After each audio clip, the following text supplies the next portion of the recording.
Good morning. Here we are a week after our special big service, Thanksgiving Sunday. And great Sunday last week, 8 days ago. And then Thanksgiving night, Thanksgiving Eve, Wednesday night, we had a great night, full building, and really good night. Wednesday night, just thanking God, talking about all the things. The little children telling what they're thankful for, adults, people who've been here just months, to those who've been here for decades, and had one of a very sharp professional man, thanking God that one of the men in the church had led him to Christ, and using his terms, he saved him, and look where he led him to Christ, and then others, of course, been here 40 years, and what a great few days. And especially I'm turning while I'm talking, 'cause I'm short of time today, Luke 22. But especially last Sunday, I didn't talk about it in the morning moments with the holiday and everything, but what a great day. And those of you who helped financially, those of you who prayed, it was an unusual day. And I'm not sure I can even say how or why, except God moved. There was a lot of prayer and some fasting, and it was amazing. The crowd was amazing, more than we've had in, I don't know, quite a few years, and well over 800 people in church, and but not just the crowd. At the invitation, there were so many people trusting Christ. I'm not sure how many visitors, 80 adult visitors, maybe something like that. And at the invitation, the number of people who responded was just, it was, I was not prepared for that many people to receive Christ. And when I invited them to come forward, I was certainly not prepared. And I just, from the pulpit, just called people, hey, just you personal workers, come on up here. And people were dealing with people everywhere, and it was great. One of our young men just out of high school, they're right in the front dealing with someone getting saved, and here's somebody who 10 years ago was in jail dealing with someone over there, leading them to Christ, and just a great. I couldn't say enough. And then I heard from people how warm and close the fellowship, the whole atmosphere. I heard newer people say there was a closeness that was not like a crowd. It was like a big family all being together, crowded in for dinner or something. Of course, we started out with a great breakfast.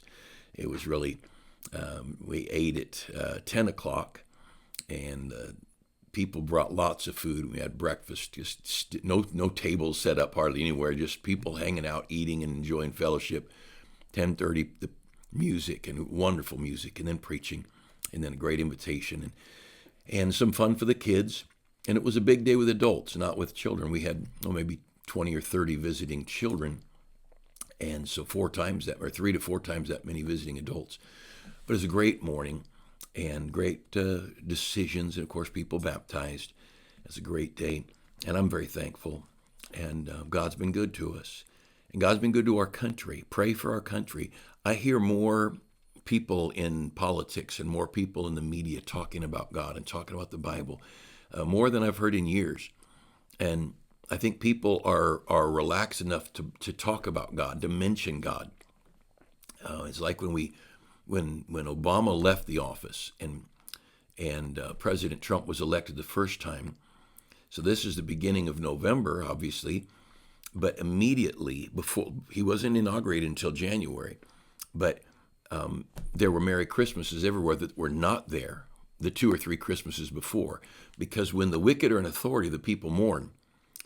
And there was that openness to talk about God, and a Merry Christmas versus a have a good day or happy holidays or whatever. And I feel like we've got some of that spirit, a warmth and a closeness. And excuse me, I'm probably going to sneeze here. This is you're not going to get it. Don't worry about it. But such a good, just a great spirit that seems to be rising around our country. And I want to encourage you. I want to encourage you to not have any hesitancy to talk about God, to bring up God, and there are more "God bless yous" being said. And I know everybody that talks that way is not saved, but it's nice that it's that God is an open conversation piece, that it's okay to talk about God. And the text today, I'll just mention in Luke chapter 22, down at verse 48. This is where Judas betrays Jesus. And Jesus said unto Judas, Betrayest thou the Son of Man with a kiss? And when they which were about him saw what would follow, they said to him, Lord, shall we smite with the sword? They wanted to pick up the sword and do something. Of course, Peter did and cut off the ear of somebody, and Jesus stopped them. And it says that when Jesus said to the chief priests and captains of the temple and the elders which came to him, so there's a group of people, and they came as a crowd. Back up in verse 47, while he yet spake, behold, a multitude, and he that was called Judas. So there's religious leaders. There were just the general populace, and there was a lot of people coming. But it was at night. They wouldn't do this in the daylight. Jesus said, I was ever with you in the temple. How come you didn't talk to me then? You see, cowards try to do things without being seen. I was in a situation, and I don't want to speak ill of anybody or I'd tell you the whole details, but where it was obvious we were in a discussion, and they wanted, this person wanted out of the room. And I thought, why? I'm not embarrassed to be in the room with you. You're the coward. You're the false accuser. You're the slanderer. I got nothing to hide. If you want to go hide, go ahead. See, bar rooms are dark. Nightclubs are dark. Places where men love darkness rather than light because their deeds are evil. And here at night, this crowd of people come. See, cowards come in bunches. But the righteous, the wicked flee when no man pursueth, but the righteous are bold as a lion. You don't have to be afraid when you're doing the honorable thing. You don't have to hide behind people when you're doing the right thing. And this group of people who came with all their whatever weapons they had, pitchforks and knives or whatever, they're going to face Jesus. They'll be on their face, bowing, calling him Lord. But there's so many times in the Bible there were cowards like this. The Pharisees, the religious leaders sent people to question Jesus, to try and catch him in his words. They weren't brave enough or man enough, using our terminology, to just look Jesus eye to eye and talk to him. And the few times people did, Jesus just humiliated them because he had the truth. And people that are corrupt liars, they don't like to be exposed. And so they'd rather send a crowd, or they'd rather send somebody else, and they'll lie and they'll deceive.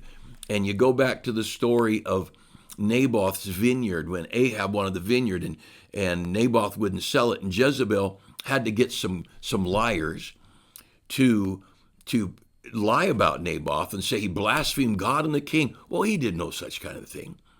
But when you don't have any answers, when you don't have truth, you send somebody else and you lie. And can I just tell you, truth frees you. And I know I'm often hearing people in the news, the truth will make you free. That's not what the Bible says. The Bible says, if you continue in my word, you'll know the truth. And then the truth will make you free. Not the truth that the sun is hot and the moon is reflecting sun's light. The truth of this book. When you know that and you walk in it, that will give you freedom. But the point is, there's a great liberty when you don't have to hide. And I remember many, many years ago talking to a guy at his front door, and he said, well, I don't believe in God. I'm an evolutionist. And I said, oh, really? You believe in an old ancient earth and all that? Yeah. And I said, do you believe in an old moon, like people say? And he said, oh, yeah.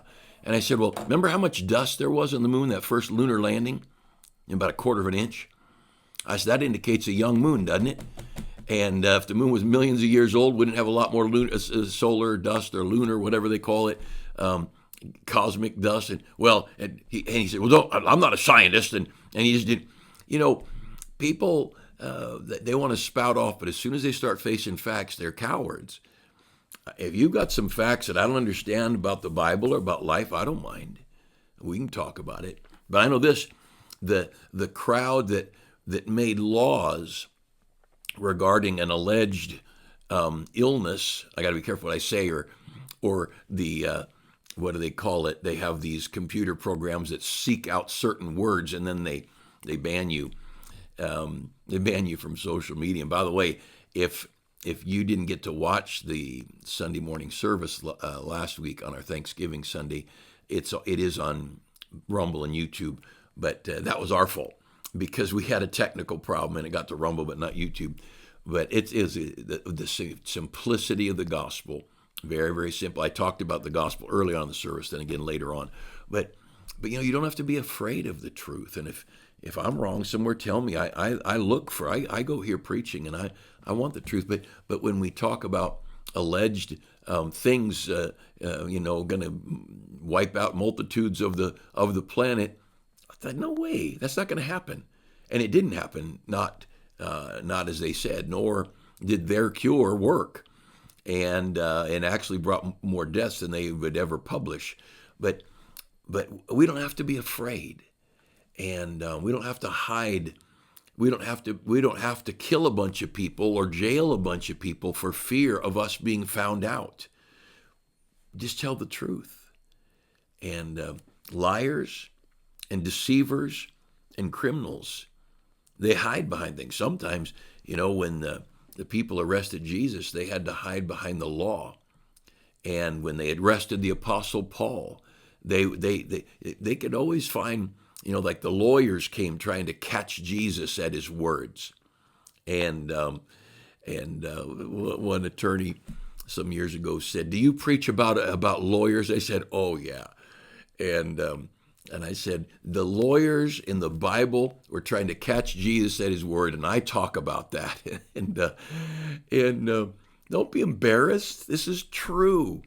The Bible's true. And if you read the Bible much, the people who deceive and lie and they corrupt and they challenge, all these social issues and all these moral things that America knew were right and wrong for generations, all of a sudden they're challenged. They're a bunch of cowards because they won't just communicate face to face. When you don't have a good, strong argument, you punch somebody or you get a crowd to destroy them on social media. But the point I like about it is this story right here. These people came at night with a crowd of people, and then they all disappeared when he got arrested, in hiding and in shame. And he rose from the dead 3 days later. And if you don't think that crowd was scared, and one day they died, and they may have gotten old thinking, I got away with it. No, they didn't get away with it. They're going to face Jesus one day. And of course, if they were lost, they've been in hell all these years, and then they'll face Jesus. It's got to get from bad to worse. But I just want to encourage you, be honest, do right, and the world's going to hate you. Don't be surprised if the world hates you, Jesus said. They hated him, so they're going to hate us. But you don't have to lie. You don't have to pretend. You don't have to make things up. Just relax and enjoy the Bible and your marriage or your family or your kids or grandkids or whatever. Just enjoy your church and understand there'll be corruption. There'll be evil. But you don't have to be afraid. Because in this hour, when Jesus was about to become sin for us, he knew he was in the will of God. And it was a dark hour. But he won victoriously. And for all these years, he's had the praise and the worship. And wait till that day when all of us are around the throne, giving glory and honor and praise to that one who's worthy. It'll be a great day. And it's been a great day every day since Jesus rose from the dead. But it's going to be phenomenal. And I want to encourage you, Just do right. I want to challenge you. Step out of this year and into the next year saying, I'm going to do the right thing. I don't have to be embarrassed.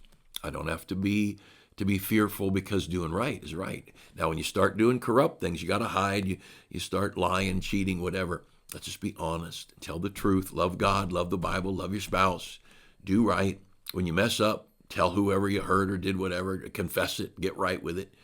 Let's have a year of confidence. The righteous are bold as a lion. And this crowd of cowards, this big old crowd, mobs come because they're cowards. They couldn't face Jesus one-on-one. Bunch of stinking cowards that won't sit down and talk face to face. And I people differ with me, and on occasion, a few people have sat and talked with me eyeball to eyeball. I love it, and I don't mind that we differ. Look, that's what humanity. God lets us differ. In America, we're supposed to have freedom of speech, and it's okay that we differ. But the big thing is, let's do right, so we don't have to be afraid of what we said, or what we did, or what we're doing, and we don't have to be embarrassed.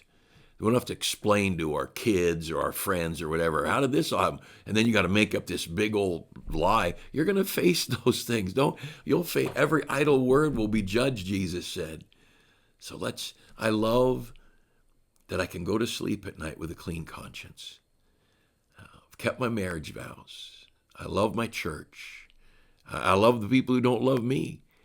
And I'm looking forward to seeing Jesus. And I know I'm not all he wants me to be, but I'm not ashamed of my faith and my relationship to God. And as best as I can, my relationship to people. Determined to end the year in an honorable way and to start the next year confidently because you're doing the right thing, because you're honest and faithful and true. And a crowd may come against you. They came against Jesus, but you just make sure you're still doing right. We have a wonderful God. Let's serve him.